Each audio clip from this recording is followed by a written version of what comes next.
मुझे इस वक्त बताया जा रहा है कि हमास की बर्बरता का एक खौफनाक, बहुत ही खौफनाक वीडियो सामने आया है, जहां हमास के आतंकी लोगों के सिर में गोली मारते हुए नजर आ रहे हैं। और उसके बाद ये सवाल उठ रहे हैं कि उस पीस डील का क्या हुआ। ये वो तस्वीरें हैं, दिखाइए, मुझे हटाइए।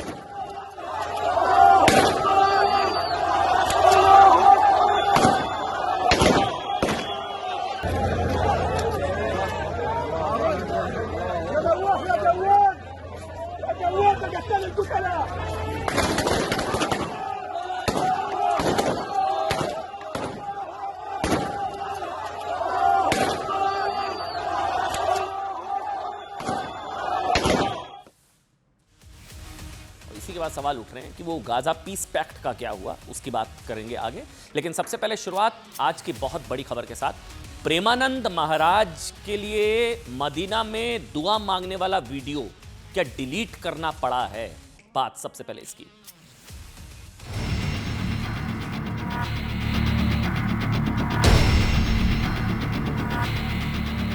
प्रेमानंद महाराज जी हमारे हिंदुस्तान के बहुत ही अच्छे इंसान हैं। जो दुआ कर रहा था प्रेमानंद महाराज जी के लिए, उनको जान से मारने की धमकी। हम हिंदुस्तान के, हम इनको लाइक करते हैं, सबसे अच्छे इंसान ही है।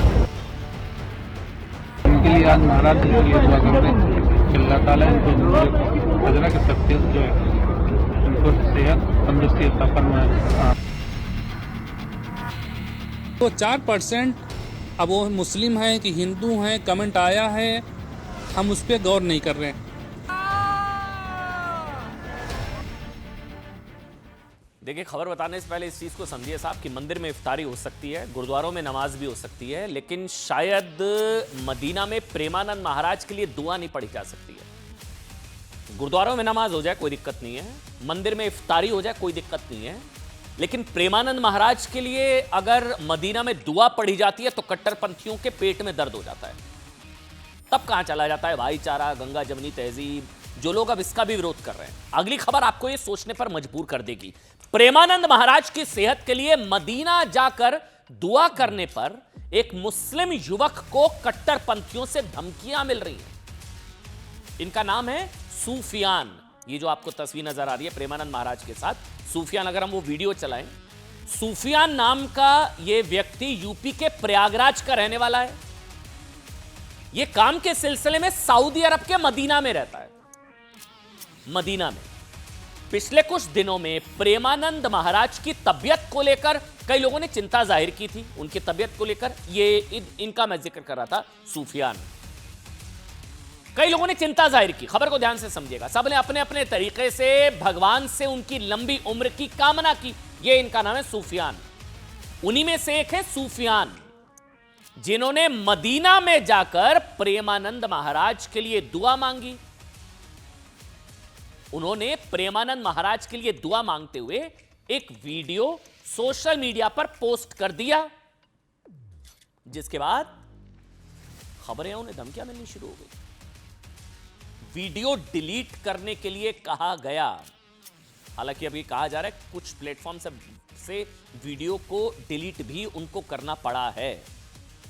ये धमकी देने वाले कट्टरपंथी कौन हैं, ये स्पष्ट नहीं है, लेकिन उनकी तरफ से ऐसा दावा किया जा रहा है कि धमकियां मिली। सूफियान का यह भी कहना है कि हिंदू मुस्लिम दोनों समुदाय के लोग, बहुत से लोगों ने वीडियो बनाने के लिए उनका समर्थन किया, शुक्रिया अदा कहा। 2-4% लोग ऐसे हैं। ये बाद में उन्होंने मतलब वीडियो डिलीट जो सो कॉल्ड किया गया उसके बाद जो सफाई दी उसमें उन्होंने कहा। अब साहब ये लोग कौन हैं, इस बारे में वो कह रहे हैं मुझे कुछ नहीं पता।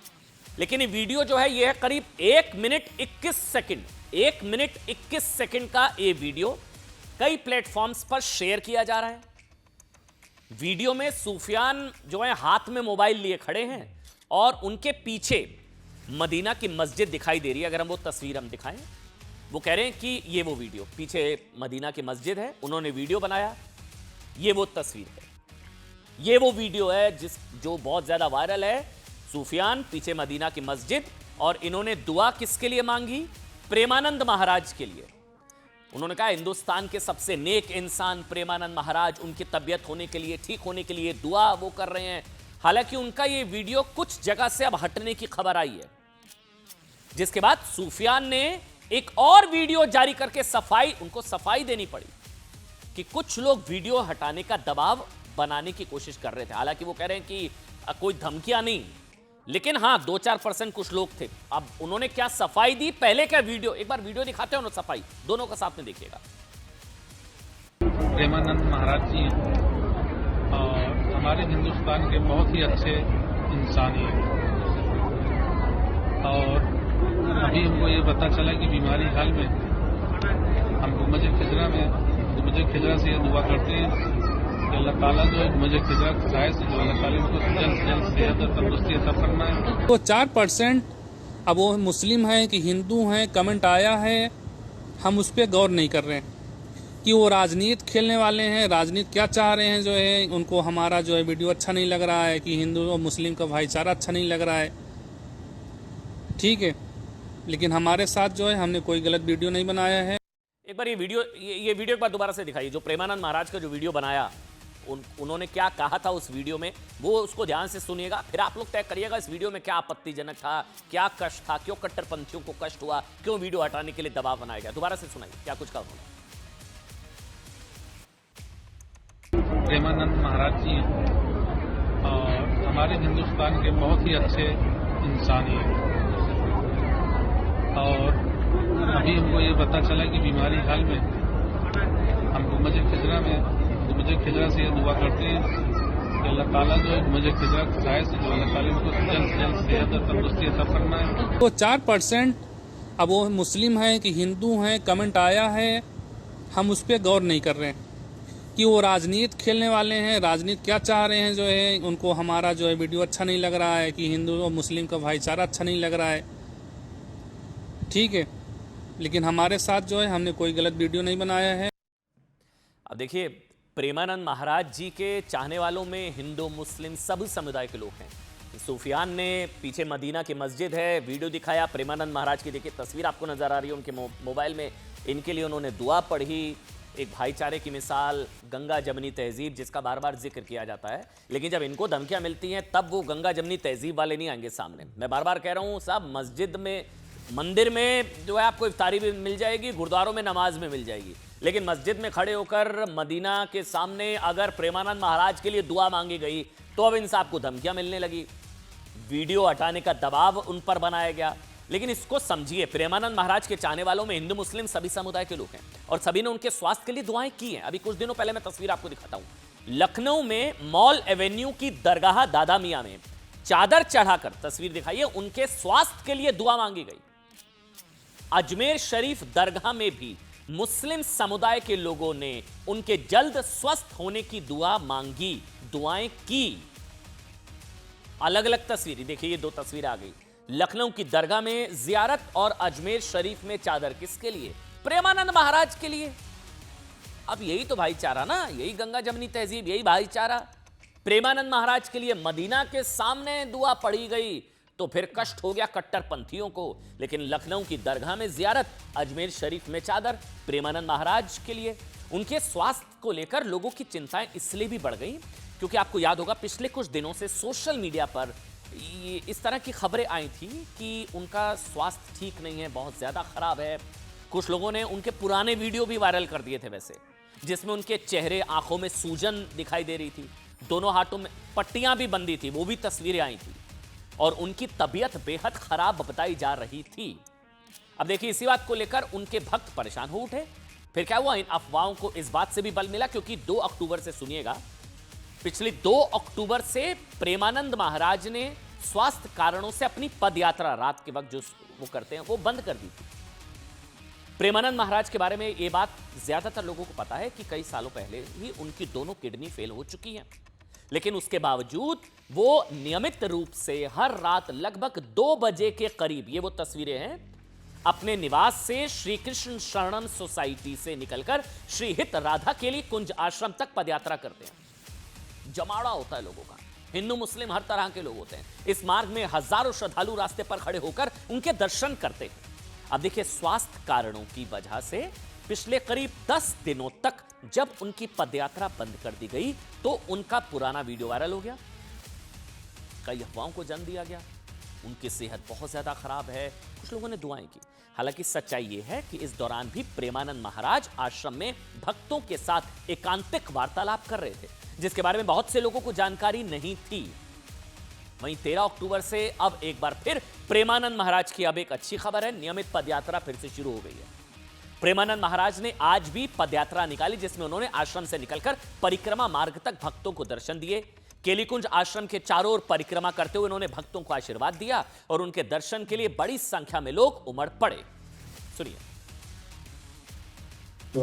सबकी कृपा से अब स्वास्थ्य तो क्या ठीक होगा, दोनों किडनी फेल हैं, पर हाँ भगवान ऐसा किए हुए हैं कि अभी आपसे मिल सकते हैं, अभी आपसे बात कर सकते हैं, बस इतनी कृपा तो है, नहीं तो दोनों किडनी फेल हैं। ठीक क्या होना है, अब तो जाना है, आज नहीं तो कल जाए। 3 दिन से महाराज जी हॉस्पिटल, और 3 दिन से हम बड़ी जोर से एकांतिक कर रहे हैं। तो एकांतिक भी तो देख लेना चाहिए कि आज का एकांतिक पड़ा हुआ है, तो आप सब। बाबा बागेश्वर भी पहुंचे हैं। आज की बड़ी खबर है, बाबा बागेश्वर ने भी प्रेमानंद महाराज से मुलाकात की। दोनों के बीच किस तरह की बातचीत हुई आप देखेंगे जरूर। प्रेमानंद महाराज के आश्रम में बाबा बागेश्वर। खूब कृपा है, कृपा। माया जाल में फंसे थे, बंबई में रहते से। संतों की मुलाकात, सोशल मीडिया पर चर्चा। भगवान के पार्षद हैं हमारे, ठाकुर जी के निज जन हैं। बाबा बागेश्वर और प्रेमानंद महाराज की ये तस्वीरें सोशल मीडिया पर वायरल हैं। दोनों संतों के बीच जिस तरह आत्मीयता और एक दूसरे के प्रति सम्मान का भाव दिखा, लोग इसकी मिसाल दे रहे हैं। भगवान के पार्षद तो माया जाल मुक्त करने जाते हैं, माया में घुस के जीवों को माया मुक्त करने जाते हैं। हाँ, तो आप भगवान के पार्षद हैं हमारे, ठाकुर जी के निज जन हैं। जहाँ जाएं वहाँ भगवान नाम, भगवत गुण महिमा की गर्जना करें तो उससे माया भाग जाती है। भगवान के नाम गुण में अपार सामर्थ्य है। जो भगवान के नाम और गुणों का आश्रय ले लिया वो पार हो गया, अन्यथा कोई ज्ञान विज्ञान इस दुरंत माया से पार कर सके असंभव है। पिछले कुछ दिनों से प्रेमानंद महाराज के स्वास्थ्य को लेकर चल रही अटकलों के बीच अचानक बाबा बागेश्वर धीरेन्द्र कृष्ण शास्त्री प्रेमानंद महाराज से मिलने वृंदावन पहुंच गए।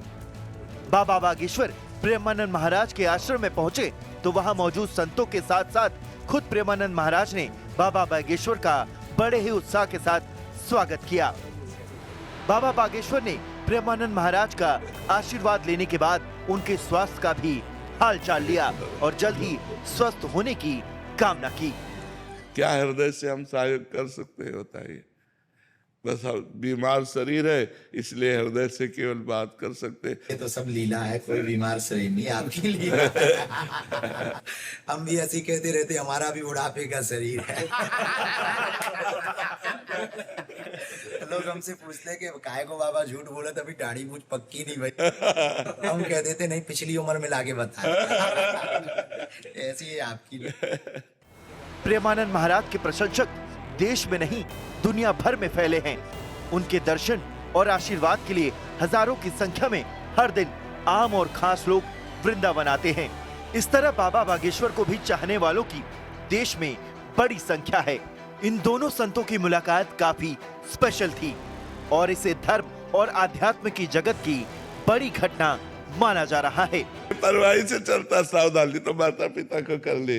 हाँ, तुम्हारे बल हम दरपत लाए, उनका बल वही सुरक्षा करते।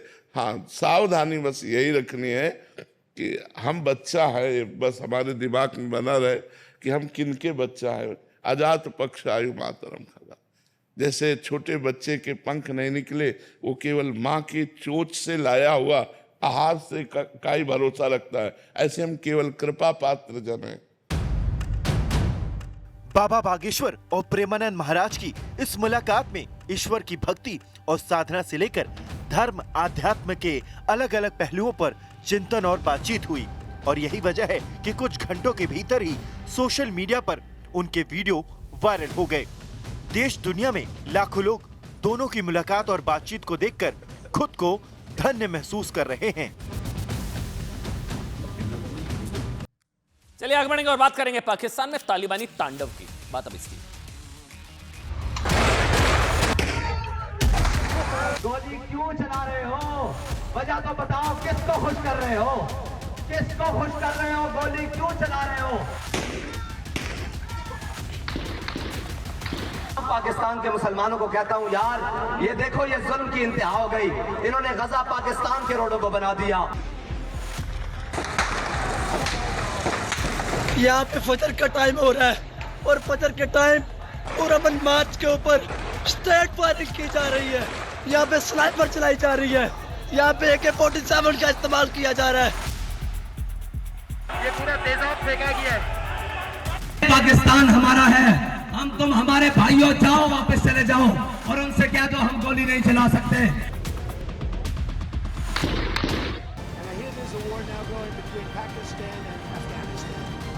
said I'll have to wait till I get back. I'm doing another one because I'm good at solving wars. 1971 जैसे हालात है इस वक्त पाकिस्तान में। 1971 जब उसके 2 टुकड़े हम लोगों ने किए थे, भारत ने किए थे। एक टुकड़ा टूटकर बांग्लादेश बन गया था। लगभग वैसे ही हालात इस वक्त पाकिस्तान में बने हुए हैं। बलूचिस्तान, सिंध और POK में पाकिस्तान के खिलाफ विद्रोह की आग है। याद करिए, जैसे 1971 में पूर्वी पाकिस्तान में विद्रोह की स्थिति थी ना, आज पाकिस्तान के अलग अलग शहरों में खूनी संघर्ष, अराजकता, गृहयुद्ध, विद्रोह छिड़ा हुआ है और तालिबान रुकने का नाम ही नहीं ले रहा है।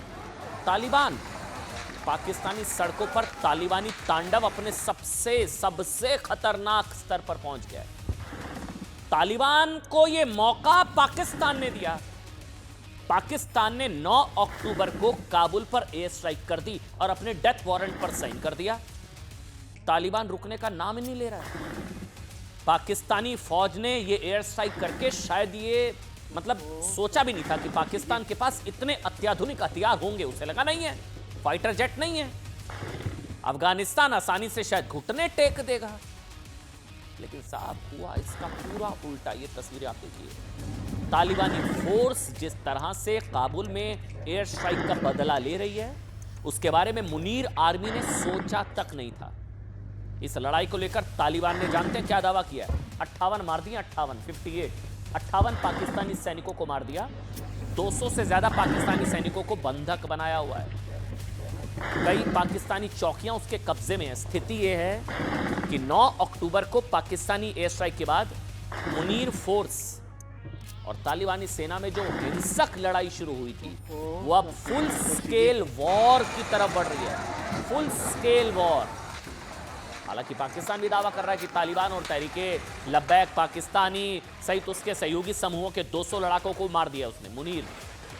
देखिए मैं आपको बताता हूं, अफगानिस्तान मीडिया के मुताबिक जो रिपोर्ट्स हैं, तालिबान फोर्स ने डुरंड लाइन पर अंगूर अड्डा, बाजौर, कुर्रम दिर, इसके अलावा चित्राल, खैबर पख्तूनख्वा के इलाके में, वजीरिस्तान और बलूचिस्तान में, ये नक्शे के जरिए जो पूरा डुरंड लाइन से लेकर वहां तक आप देख रहे हैं, वजीरिस्तान और बलूचिस्तान में पाकिस्तानी सेना की चौकियों पर भारी आर्टिलरी से हमला किया है। तालिबानी फोर्स ने इन पाकिस्तानी चौकियों पर अचानक अटैक किया और पाकिस्तानी सेना को पलटवार करने का मौका नहीं मिला। खबर और सुनिए, तालिबान के इस भीषण हमले से मुनीर बुरी तरह तिलमिलाया हुआ है। खबर है कि उसने कल रावलपिंडी में GHQ यानी कि जनरल हेडक्वार्टर में एक हाई लेवल इमरजेंसी मीटिंग बुलाई और इस बैठक में आतंकी सेना का सरदार, इसके अलावा DGISI, DGMO समेत कई सीनियर अधिकारियों ने, वहां के पाकिस्तान के आतंकियों ने हिस्सा लिया। खबर है इस मीटिंग में मुनीर ने कहा कि हम आपको AI इमेज के जरिए समझाने की कोशिश करते हैं। क्या कहा? खुफिया सूत्रों के मुताबिक इस मीटिंग में मुनीर भड़का हुआ था। साहब, मुनीर गुस्से से पागल नजर आया इस मीटिंग में। उसने अपने आतंकी कमांडरों पर झल्लाते हुए पूछा कि तुम लोगों को तालिबानी फोर्स के हमले की खुफिया जानकारी पहले से क्यों नहीं थी? भारत सिंदूर में मारकर चला गया, इधर अफगानिस्तान मार रहा है, हम लोग पिटने के लिए क्या? ये मुनीर वहां पर बोल रहा है। मुनीर ने पूछा कि ये इंटेलिजेंस फेलियर कैसे हुआ? कोई कंटिंजेंसी प्लान, कंटिंजेंसी मतलब कोई और बैकअप प्लान क्यों नहीं था? यही नहीं, मीटिंग में मुनीर इतना पागल हो गया, इतना बौखला गया कि उसने अपने कमांडरों से साफ साफ कह दिया कि पाकिस्तान अंदरूनी और बाहरी दोनों मोर्चों पर अब युद्ध की स्थिति में है। ये जो बैठक बुलाई गई, मुनीर ने इमरजेंसी बैठक बुलाई अफगानिस्तान से पिटने के बाद। तालिबानी फोर्स जो मुनीर की आतंकी सेना का हार कर रही है। अब जो इसका जिक्र मुनीर ने किया, अंदरूनी और बाहरी दो मोर्चों का जिक्र क्यों किया? क्योंकि पाकिस्तान अफगानिस्तान सीमा पर तालिबान फोर्स से लड़ रहा है। वहां तालिबानी फोर्स पाकिस्तानी फौजियों को दौड़ा दौड़ा कर मार रही है। वहीं पाकिस्तान के भीतर लाहौर समेत कई शहरों में तहरीके लब्बैक कट्टरवादी समर्थकों ने मुनीर के खिलाफ आर पार की, ये देखिए वो आर पार की जंग छेड़ रखी है। आतंकी संगठन टीटीपी तहरीके तालिबान पाकिस्तान ने पाक आर्मी के ठिकानों और जवानों दोनों पर हमला करा है। तालिबानी फोर्स और टीटीपी यानी कि तहरीके तालिबान पाकिस्तान भस्मासुर पाकिस्तान का आतंकवादी संगठन कई पाकिस्तानी फौजियों को बंधक बना चुका है, पाकिस्तानी फौजियों को, जिसकी रिहाई के लिए मुनीर के अफसर तालिबानी फोर्स और आतंकी संगठन टीटीपी के आगे हाथ जोड़कर गिड़गिड़ा रहे हैं। इन आतंकी संगठनों को काबू में करने के लिए मुनीर ने लाहौर की सड़कों को खून से लाल कर दिया है, कत्लेआम मचा दिया है। इसे बूचर मुनीर कहा जा रहा है। इस बीच वरिष्ठ अमेरिकी राजनयिक ने पाक आर्मी चीफ मुनीर और पाकिस्तानी पीएम शहबाज शरीफ को चेता दिया। खलीलजाद का कहना है कि पाकिस्तान जो कर रहा है ना, वरिष्ठ अमेरिकी राजनयिक, उसने कहा कि पाकिस्तान जो कर रहा है वो खुद अपनी कब्र खोदने के जैसा है। पाकिस्तान की नीतियां ही उसकी परेशानी बढ़ा रही है। वो पड़ोस में नए नए दुश्मन पैदा कर रहा है। इससे आने वाले समय में उसको भारी नुकसान का सामना करना पड़ेगा। ये इनकी तरफ से कहा गया कि पाकिस्तानी सरकार कई मोर्चों पर विनाशकारी समस्याओं का सामना कर रही है और जल्द ही इतिहास की कब्र में समा जाएगी। दूसरी ओर पाकिस्तानी मीडिया का अपना दर्द है। कह रहे हैं कि लाहौर इस्लामाबाद में हमको कवर करने की इजाजत ही नहीं दे रहे। लाहौर इस्लामाबाद में प्रदर्शनों को दुनिया से छुपाने के लिए मुनीर की आतंकी सेना ने पाकिस्तान के मीडिया कवरेज पर रोक लगा दी है। सुनिए। चैनल्स हैं उनको इजाजत नहीं दी गई कि जी आपने इसको नहीं दिखाना, ये मामला जो है आपने डिस्कस नहीं करना। इंडियन टीवी चैनल्स हैं उन्होंने इस मामले को हवा देनी शुरू की और साद रिजवी की तस्वीरें और उनकी तकरीरें दिखानी शुरू की और बताया जी कि पाकिस्तान में जनाब बहुत बड़ा एक मार्का बर्पा हो गया। तो अब लोग जो हैं वो फिर उन्होंने इंफॉर्मेशन के लिए इंडिया के टीवी चैनल देखने शुरू कर दिए, उन्होंने जो मगरबी टीवी चैनल है उनको देखना शुरू कर दिया। और जाहिर बात है उससे पाकिस्तान का जो इलेक्ट्रॉनिक मीडिया, पाकिस्तान के जो मेन स्ट्रीम टीवी चैनल्स हैं और इवन अखबारात हैं, खासतौर पर जो उर्दू अखबारात हैं, उनमें खबरें जो है वो बहुत महदूद तरीके से किल करके छापी जा रही थी, तो उनकी भी क्रेडिबिलिटी खत्म हुई। कैसे पाकिस्तान की सड़कों पर मचा है कोहराम, देखिए।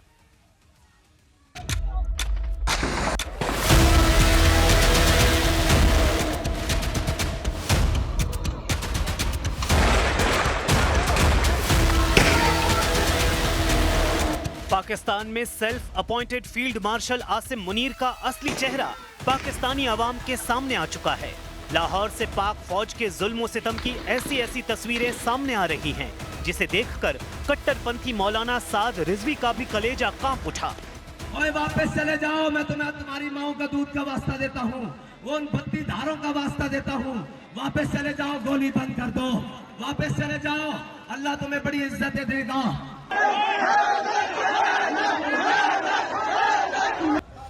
पाकिस्तान के कट्टरपंथी मौलाना साद रिजवी की पार्टी टीएलपी के समर्थकों पर मुनीर की फौज कहर बनकर टूट पड़ी है।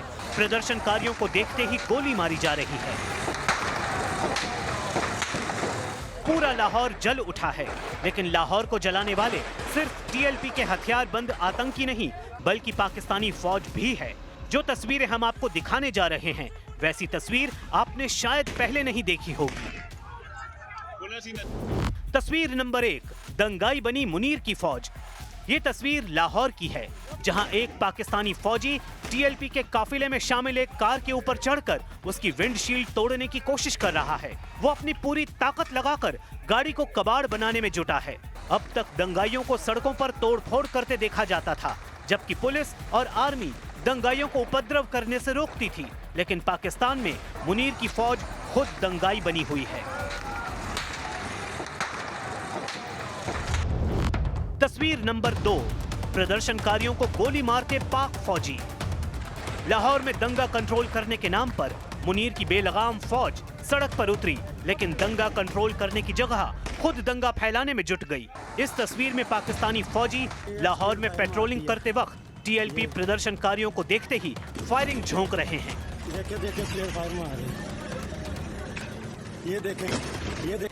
लाहौर से आई इस तस्वीर में पाक आर्मी और टीएलपी प्रदर्शनकारी आमने सामने हैं। प्रदर्शनकारियों की तरफ से पत्थरबाजी हो रही है तो मुनीर की फौज सीधे गोली मार रही है।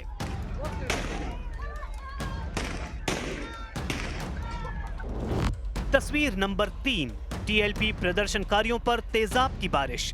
ये देखें, तेजाब फेंका गया है, तेजाब, ये पूरा तेजाब फेंका गया है, ये तेजाब मारा गया है। गोली मारने से भी टीएलपी प्रदर्शनकारी पीछे नहीं हटे तो मुनीर की बेरहम फौज ने प्रदर्शनकारियों पर तेजाबी बारिश कर दी, जिसमें सैकड़ों प्रदर्शनकारी झुलस गए। ये मंजर देखकर प्रदर्शनकारियों की हिम्मत भी जवाब दे गई। किसे पानी नहीं सटिया रसूलुल्लाह दे गुलामा दे इस्राएली हुकूमत ने तेजाब फेंकिया। अवे लो लाहौर दियां सड़कां भर गईयां तेजाब नाल। तस्वीर नंबर 4, मुनीर को टीएलपी समर्थकों का चैलेंज। मुनीर के कहर से टीएलपी प्रदर्शनकारियों में बदले की आग धधक उठी है। अगर ये आग अवाम के बीच में फैली तो मुनीर समेत पूरी पाकिस्तान आर्मी को खूनी बदले का सामना करना पड़ सकता है। मुनीर ने अपने फौजियों को खुली छूट दे रखी है, लेकिन फौज में कुछ जवान ऐसे भी हैं जो मुनीर के इस आदेश को हिटलर का आदेश बता रहे हैं और अपनी ही आवाम पर गोली चलाने के आदेश को गलत बता रहे हैं। एक पाक फौजी ने वर्दी में ये वीडियो बनाया है, लेकिन मुनीर के खौफ से अपना चेहरा नहीं दिखाया। मुल्क की मौजूदा सूरत हाल से आप बेखबर नहीं हैं। अपने ही मुसलमान शहरियों का, अपने ही पाकिस्तानी शहरियों का खून बहाया जा रहा है। अपनी ही फोर्सेस को जो मुल्क में अमन कायम करने के लिए बनाई गई, अपनी ही फोर्सेस को अपनी आवाम के सामने लाकर खड़ा कर दिया गया है। जितनी हुकूमत ज़िम्मेदार है, जितना हुकूमत से पूछा जाएगा, हुकूमती अहदेदारों से पूछा जाएगा, उतना ही कल क़यामत वाले दिन आपसे भी इसका जवाब मांगा जाएगा। इन तस्वीरों में लहूलुहान लाहौर का खौफनाक मंजर देख सकते हैं। लाहौर का जर्रा जर्रा जल रहा है। हर तरफ गोलियों की तड़तड़ाहट और चीख पुकार सुनाई दे रही है। टीएलपी चीफ साद रिजवी को इस्लामाबाद जाने से रोकने के लिए मुनीर किसी भी हद तक जाने के लिए तैयार है, चाहे उसके लिए लाहौर कब्रिस्तान ही क्यों न बन जाए। इसलिए साद रिजवी ने मुनीर से पूछा कि किसे खुश करने के लिए अवाम पर गोलियां चलवा रहे हो। मारने का शौक है तो लाओ मिसाइल, लाओ हम पर मार दो, हम सबको शहीद कर दो, लेकिन हम तो फलस्तीन की यकजहती के लिए खड़े हैं रोड पर, और तो हमारा मकसद ही कोई नहीं दुनिया में। गोली क्यों चला रहे हो? वजह तो बताओ, किसको खुश कर रहे हो? किसको खुश कर रहे हो? गोली क्यों चला रहे हो? मैं पूरे पाकिस्तान में कराची से लेकर खैबर तक और जनाब बलोचिस्तान और गिलगित तमाम पाकिस्तान के मुसलमानों को कहता हूँ, यार ये देखो, ये जुल्म की इंतहा हो गई। इन्होंने गजा पाकिस्तान के रोडों को बना दिया। ये देखो फलस्तीन दी, अब निकलो बाहर। क्या सिर्फ जनाब सोशल मीडिया पर कहते रहो कि जुल्म हो गया? देखो वहाँ जुल्म हुआ, वो हजारों मील दूर। ये देखो पाकिस्तान में, पाकिस्तान की रोडों को खून से नहला दिया गया। पाकिस्तान में देश के भीतर टीएलपी जैसे कट्टरपंथी संगठनों ने मुनीर की नाक में दम कर दिया है, तो बॉर्डर पर तालिबान फोर्स ने मुनीर की फौज की हालत खराब कर रखी है। 60 पाक फौजियों की हत्या और डूरन लाइन पर दर्जनों पाक चौकियों पर कब्जे के बाद मुनीर की नींद हराम हो चुकी है। एक अफगानी ने सोशल मीडिया पर पोस्ट करते हुए लिखा कि पाकिस्तान के पतन के दिन शुरू हो रहे हैं। जल्द ही पाकिस्तान की जमीन 2 हिस्सों में बंट जाएगी। आधे पर भारत और बाकी पर अफगानिस्तान का कब्जा होगा। ये दूसरा मौका है जब मुनीर ने अफगानिस्तान की जमीन पर एयर स्ट्राइक करवाकर तालिबानी हुकूमत को ललकारा है। बदले में तालिबान फोर्स ने दोनों बार पाक फौजियों को मार मार कर मुनीर को ये साफ संदेश दे दिया कि तालिबान को छेड़कर मुनीर अपनी जिंदगी की सबसे बड़ी गलती करेगा। लाहौर के गाजा बनने की तस्वीरों में आपको दिखा रहे थे, लेकिन गाजा की हमास के हैवानियत का एक तस्वीर है। हैवानियत की इतनी खौफनाक तस्वीर हम आपको दिखाते हैं, ये जिसको लेकर कहा जा रहा है कि ये पीस डील, ये पीस पैक्ट क्या खतरे में पड़ गया है। हमास की एक बार दिखाइए तस्वीरें, देखिए आप। इसमें क्या है, लाइन से खड़े करके सर पर गोली मारी गई है हमास की हैवानियत की। दिखाइए एक बार तस्वीर, मुझे हटाइए।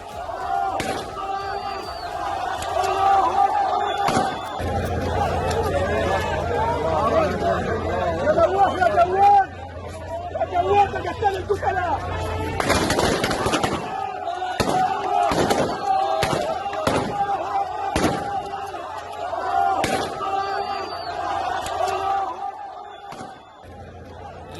हमास के जो आतंकी हैं उन लोगों को गोली मार रहे हैं जिन पर इजराइल की मदद करने का शक था।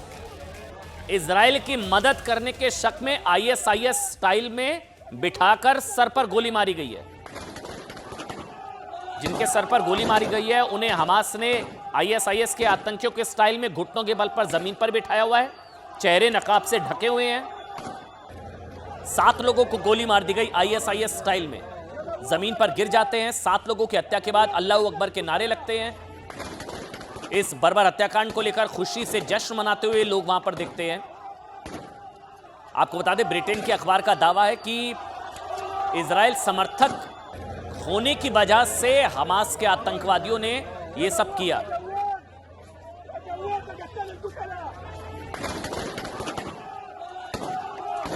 और यह सब तब हो रहा है जब कल ही इजराइल में गाजा पीस डील के तहत जश्न मनाया जा रहा था। गाजा पीस संधि का जश्न मनाया जा रहा था। दरअसल ब्रिटिश अखबार के सूत्रों का दावा है कि साहब गाजा पीस डील के बाद गाजा से इजरायली फोर्स की वापसी की प्रक्रिया शुरू होने के बाद हमास ने फिर गाजा की पर नियंत्रण की साजिशें शुरू कर दी है। इसके लिए हमास ने 7,000 से ज्यादा आतंकवादियों को फिर वापस बुला लिया है।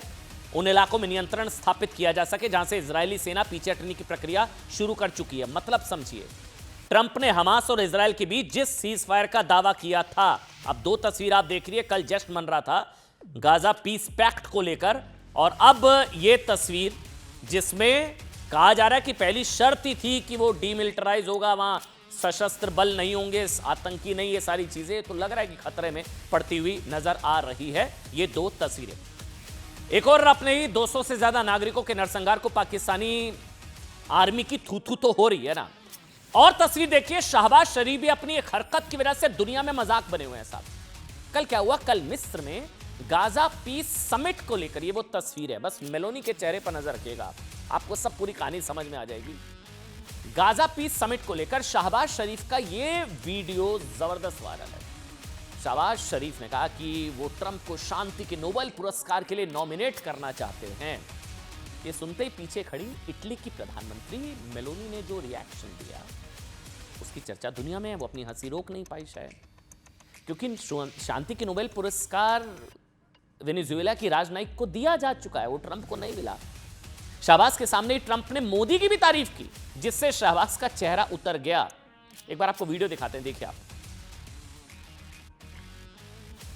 India is a great country with a very good friend of mine at the top, and he's just done a fantastic job. And I think that Pakistan and India are going to live very nicely together, right? That's not a very, they are. चलिए आगे बढ़ेंगे और अब बात करेंगे आगे की अगली खबर। बात कर्नाटक के बाद किस तरह से अब केरल में भी हिजाब विवाद की एंट्री होगी, बात अब इसकी।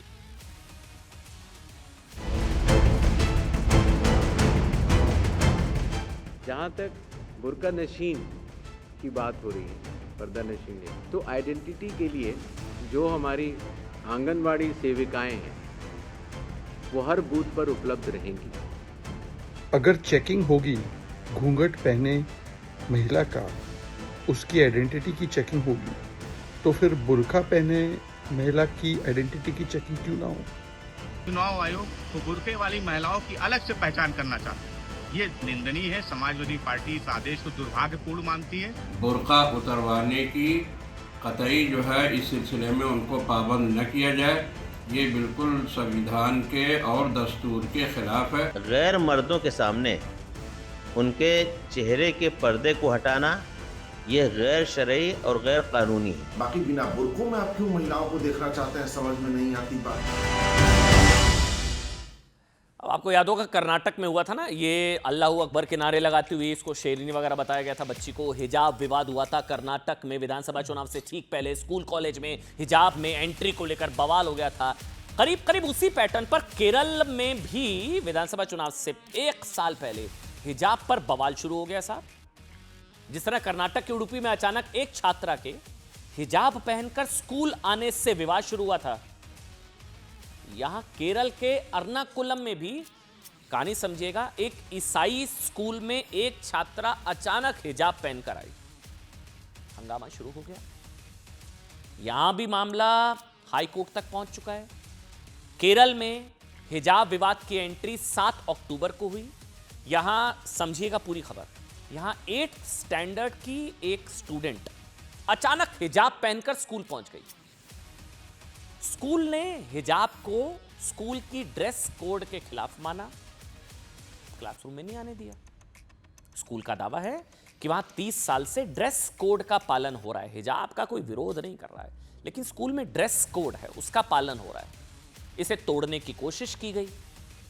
छात्रा के परिवार उसे हिजाब में स्कूल भेजने पर अड़ गए, स्कूल बंद करना पड़ा है 2 दिन के लिए। खबर समझिएगा, स्कूल में हिजाब पहनकर आने वाली छात्रा ने कहा है कि टीचर उसे हिजाब पहनने ही नहीं दे रहे थे। क्रिश्चियन स्कूल, बच्ची हिजाब पहनकर आ गई, टीचर्स ने उसे क्लास के गेट पर रोक दिया कि नहीं ड्रेस कोड है, ड्रेस है, स्कूल है, हिजाब उतारने के लिए कहा। छात्रा के इस आरोप के बाद हंगामा मच गया।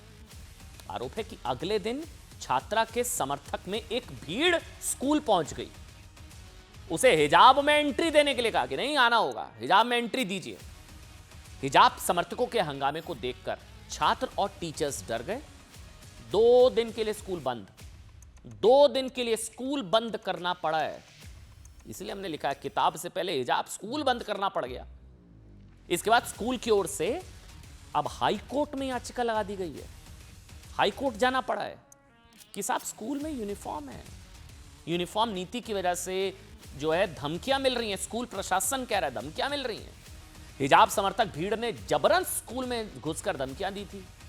इसके बाद मद्रास हाई कोर्ट ने स्कूल को सुरक्षा देने के आदेश दिए, सुरक्षा देनी पड़ गई। याचिका में भी कहा गया था कि हिजाब समर्थक दूसरे मुस्लिम छात्राओं को भी उकसा रहे हैं। बच्ची हिजाब में आई, स्कूल ने मना किया, विवाद हुआ। अब स्कूल प्रशासन का कहना है कि उसे धमकियां मिल रही हैं और मामला कोर्ट पहुंच गया। स्कूल प्रशासन यहां तक कह रहा है कि दूसरे मुस्लिम छात्रों को भी उकसाया जा रहा है, सिक्योरिटी देनी पड़ी है स्कूल को, सिक्योरिटी। दूसरे बच्चों को उकसाया जा रहा है कि तुम भी हिजाब में आओ। केरल में हिजाब बवाल रिटर्न्स एक राजनीतिक साजिश भी लग रही है, क्योंकि अभी 1 साल बाद चुनाव है साहब। कर्नाटक में भी ऐसा हुआ था, 1 साल बाद चुनाव थे, वो पूरा विवाद आ गया था। लेकिन इस मामले में प्रतिबंधित संगठन, बहुत ध्यान से सुनिएगा, पीएफआई के राजनीतिक पॉलिटिकल फ्रंट एसडीपीआई का कनेक्शन भी सामने आ रहा है, जानबूझकर माहौल खराब करने की कोशिश। स्कूल के पेरेंट टीचर एसोसिएशन का क्या आरोप है? स्कूल के पेरेंट टीचर एसोसिएशन का आरोप है कि हिजाब के मुद्दे पर स्कूल में हुए हंगामे में, ये बहुत डेंजरस है, एसडीपीआई के सदस्य थे। एसडीपीआई के सदस्यों ने स्कूल में ननों के साथ दुर्व्यवहार किया। ये एक ईसाई स्कूल, नन्स के साथ दुर्व्यवहार किया गया। स्कूल का यह भी कहना है कि हिजाब पहनने की जिद करने वाली छात्रा को 4 महीने तक ड्रेस कोड से कोई प्रॉब्लम नहीं थी, कुछ नहीं। एक दिन अचानक मन किया, हिजाब पहनकर वो बच्ची आ गई, यूनिफॉर्म में नहीं थी, स्कूल ने रोक दिया, हंगामा शुरू हो गया, सिक्योरिटी देनी पड़ी है स्कूल को। दूसरी ओर क्लास में हिजाब पहनने की जिद करने वाली छात्रा, उसकी फैमिली का क्या कहना है कि भले ही पढ़ाई छूट जाए, हिजाब नहीं छोड़ेगी, किताब से पहले हिजाब। इस केस में सबसे चौंकाने वाला रोल केरल की लेफ्ट सरकार का है। स्कूल का आरोप है कि एक हफ्ता गुजरने के बाद भी अब तक उन लोगों के खिलाफ एफआईआर दर्ज नहीं हुई है जिन्होंने स्कूल में घुसकर बदतमीजी की, ननों से बदतमीजी की, गुंडागर्दी की, हंगामा किया, उन पर कोई एफआईआर ही नहीं हुई। यहां तक कि जिस मामले की खबर पूरे देश में फैल चुकी है, केरल के मुख्यमंत्री पिनरई विजयन को उसकी जानकारी तक नहीं है। हालांकि ये वही पिनरई विजयन है जिन्हें कर्नाटक विवाद की तुरंत खबर मिल गई थी, तब उन्होंने कहा था कि हिजाब पहनने से रोकना जो है गलत है, लेकिन यहां अभी तक इस मामले को लेकर कोई रिएक्शन सामने नहीं है और कहने जानकारी नहीं है। मुख्यमंत्री को अपने राज्य में हिजाब विवाद की खबर क्यों नहीं है? अच्छा, इसे ना थोड़ा सा ये आप डेमोग्राफी समझ जाएंगे, आप समझ जाएंगे साहब। आप ईसाई स्कूल है 19%, मुस्लिम आबादी 25%, खड़े कहाँ हुए, स्टैंड क्या हो, समझ ही नहीं आ रहा। छोटा सा ब्रेक।